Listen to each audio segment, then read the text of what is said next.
and welcome to our very special news programme, Investigate Christmas. In today's show, we're going to be reporting on some of the fascinating events that took place last night in the town of Bethlehem. Already locals have been reporting strange visitors arriving in town, unusual lights in the sky, and the sound of loud singing late at night rolling in over the fields.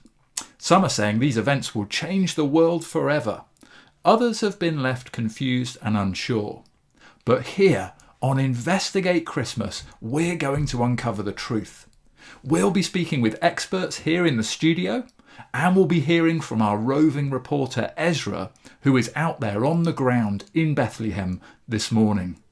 In fact, let's go now to Ezra, who arrived in town at first light today. Ezra, what's the atmosphere like there in Bethlehem this morning? Well, Matt, we're just getting a few locals waking up after what's been a disturbed night for many. There's a great atmosphere of mystery hanging over the town as people try to ascertain what exactly happened last night. We were lucky enough to interview a resident here earlier who said he'd been woken up multiple times during the night. Good morning, sir. Would you mind if we ask you a few questions? You seem to be one of the first people up this morning. First one up. I've been here all night, up and down, like a yo-yo. Everyone knocking on the door. Honestly, it's been awful. Knocking at the door, you say? Yes, everyone's knocking at the door, asking for a place to stay, like I'd have enough places to keep everyone. It's the census that's done it. All these tourists coming to Bethlehem looking for a place to stay. You know, we're only a tiny little town, we're not Bristol. I assume you're talking about the Emperor's decree that everyone must return to their hometown to be registered. Yes, that's the one. Everyone coming here looking for somewhere to stay, somewhere to spend the night. You know, my heart did go out to one couple that came the other night. They were expecting a baby, they were, and quite soon, I think. I sent them down to the inn to see if they could find anything there, but I don't think they would have had much luck. Well, if you excuse me, I better go get some sleep. Now, Ezra, there are a number of reports, aren't there, that much of what happened last night centred around a family with a newborn baby. Have you been able to confirm this? Could this be the same couple who we've just heard were looking for somewhere to stay last night? Yes, that's why we've come here to the Bethlehem Bee to see if there's any more information from this innkeeper who we believe will be coming out anytime soon. Oh, here he is now. Mr. Keeper. Mr. Keeper, the innkeeper. Yes, correct. First name's In, second name's Keeper. Mr. Innkeeper, the innkeeper. Do you remember a couple that came through here? They were heavily pregnant. You'll have to be a bit more specific. There's been all sorts of people visiting and looking for a place to stay recently. My good wife and me have been swept off our feet with inquiries. To be honest, I think someone should probably develop an app. You know, where you can book in before you come and visit. I think if I was going to name it, I would call it the Airbnb. I think you might remember this couple. As I said, they were expecting a baby. Oh yes, I remember now. Nice young couple, arrived here on a donkey. Very sad I was to tell them that we didn't have any room in the inn. But if they were desperate, I did say that I had a stable free. You know, nothing special, but it was warmer than outside and the animals liked it. So I said, you know, they could take that. And so I pointed them off down there. Do you mind if we go have a look around the stables to see if they're still there? Yeah, look, they're just down the lane over there. Amazing. Thank you, Mr. Keeper. Nah, thank you. Well, this is getting stranger and stranger, I must say. A young couple, new in town, expecting a baby. But here we are at Mr. Innkeeper's stable. I'm hoping we'll find some good clues inside as to what happened.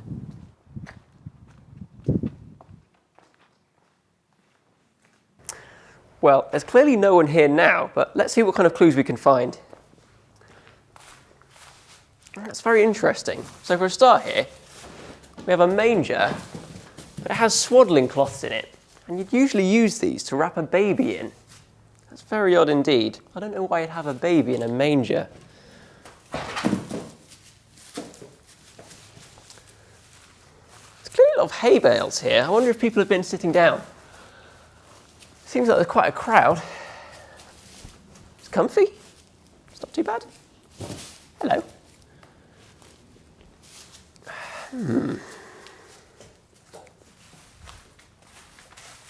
Shepherd's Crook. Now that's rather strange.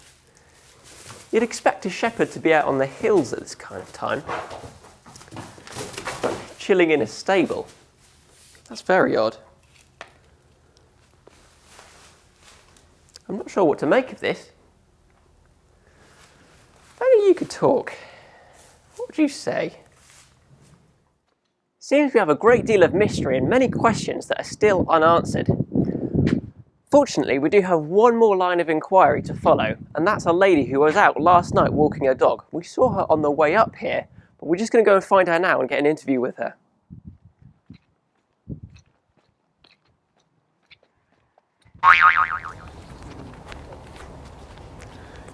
Good morning, madam. Lovely day for a walk.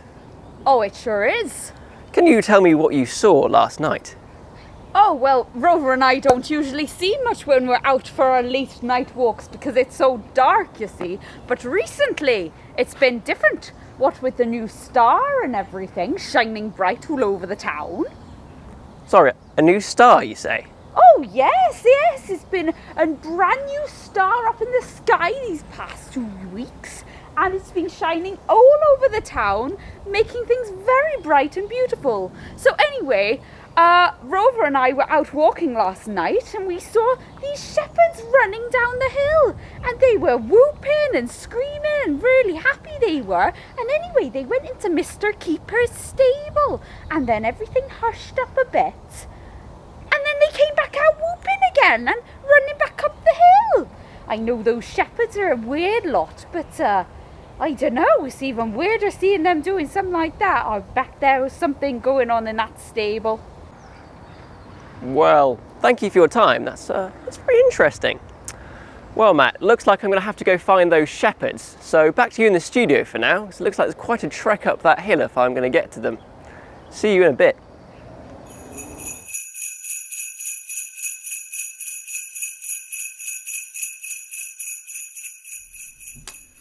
Thanks, Ezra.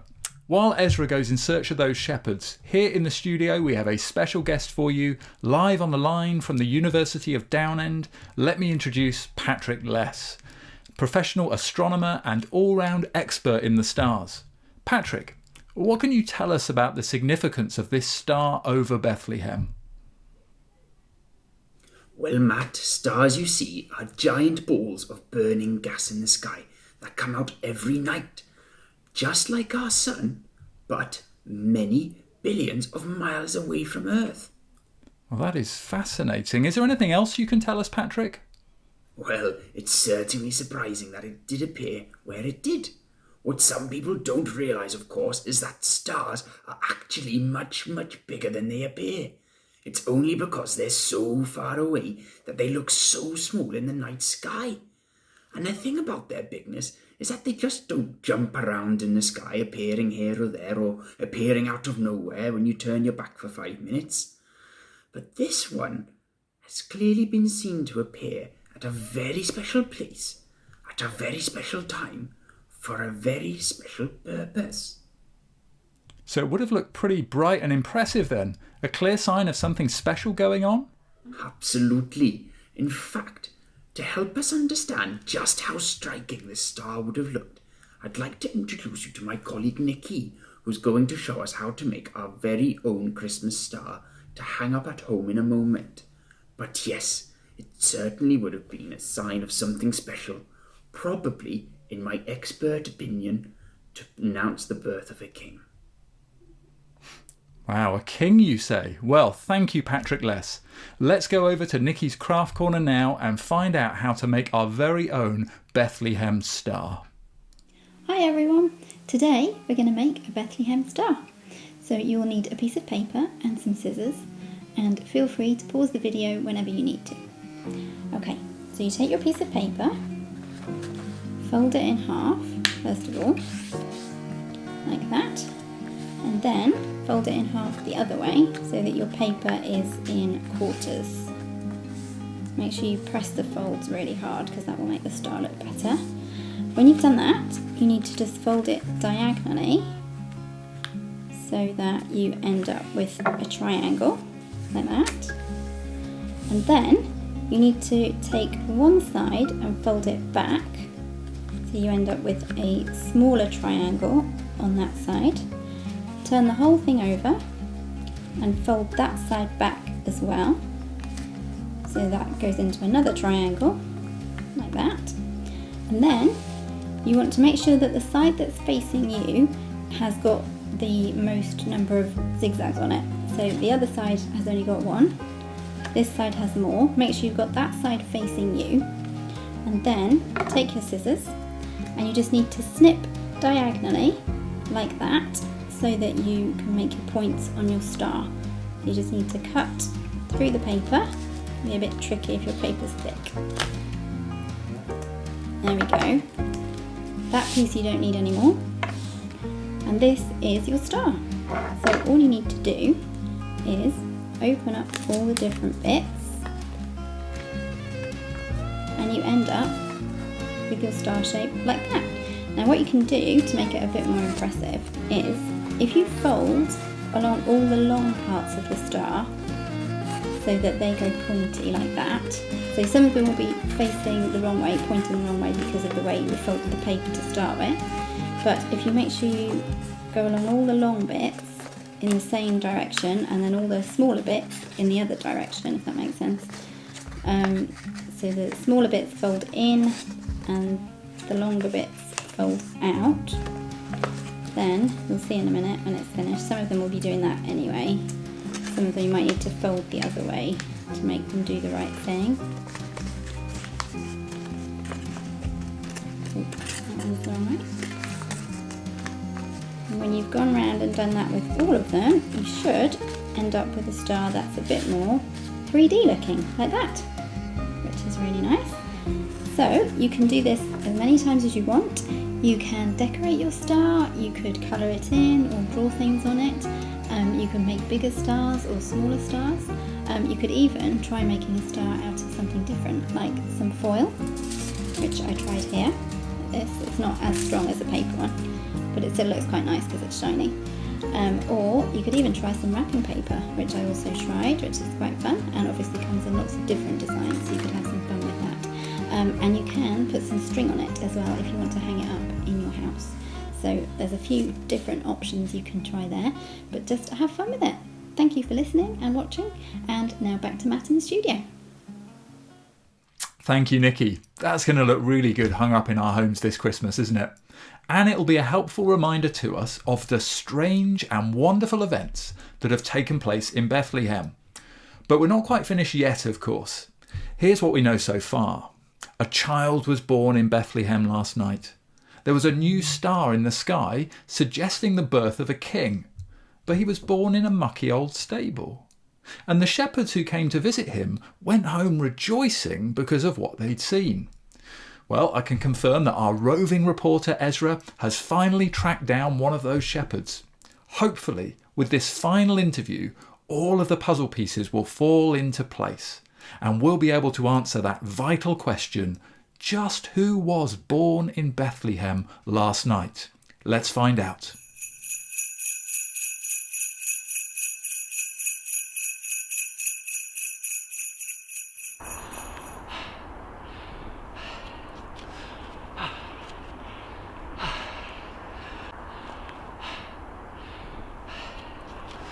Good afternoon. I'm here from Investigate Christmas, which is a very special report by BBC Downend.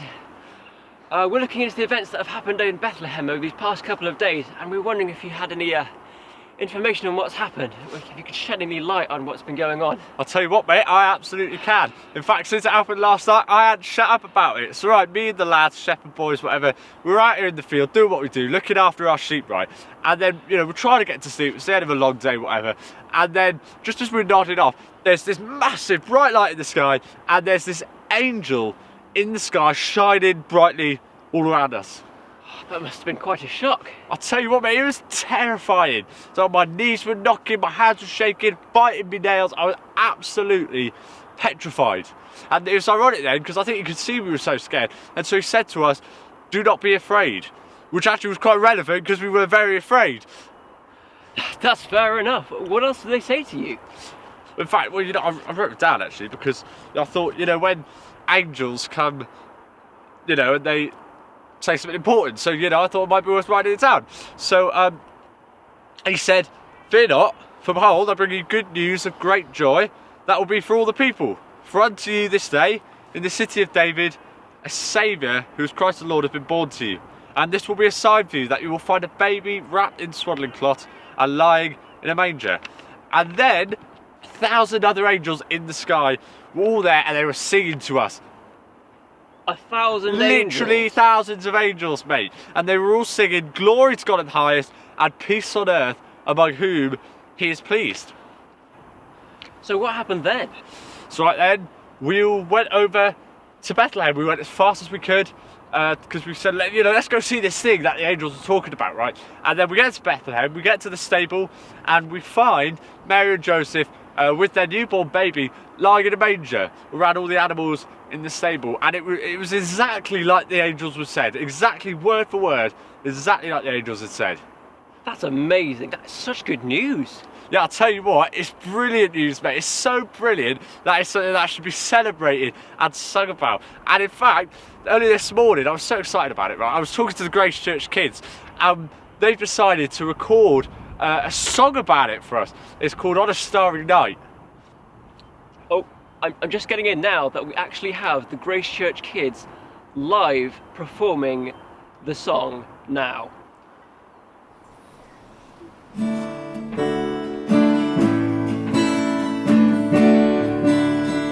It's on a starry night when the hills were bright, earth lay sleeping calm and still. Then in a castle shed, in a manger bed, a boy was born, King of all the world. All the angels sang for him, the bells of heaven rang for him. For a boy was born, King of all the world. And all the angels sang for him, the bells of heaven rang for him. For a boy was born, King of all the world. Soon the shepherds came that way, where the baby lay, and were kneeling by his side. And their hearts believed again, for the peace of men, for a boy was born, King of all the world. And all the angels sang for him, the bells of heaven rang for him. For a boy was born, King of all the world. And all the angels sang for him, the bells of heaven rang for him. For a boy was born, King of all the world.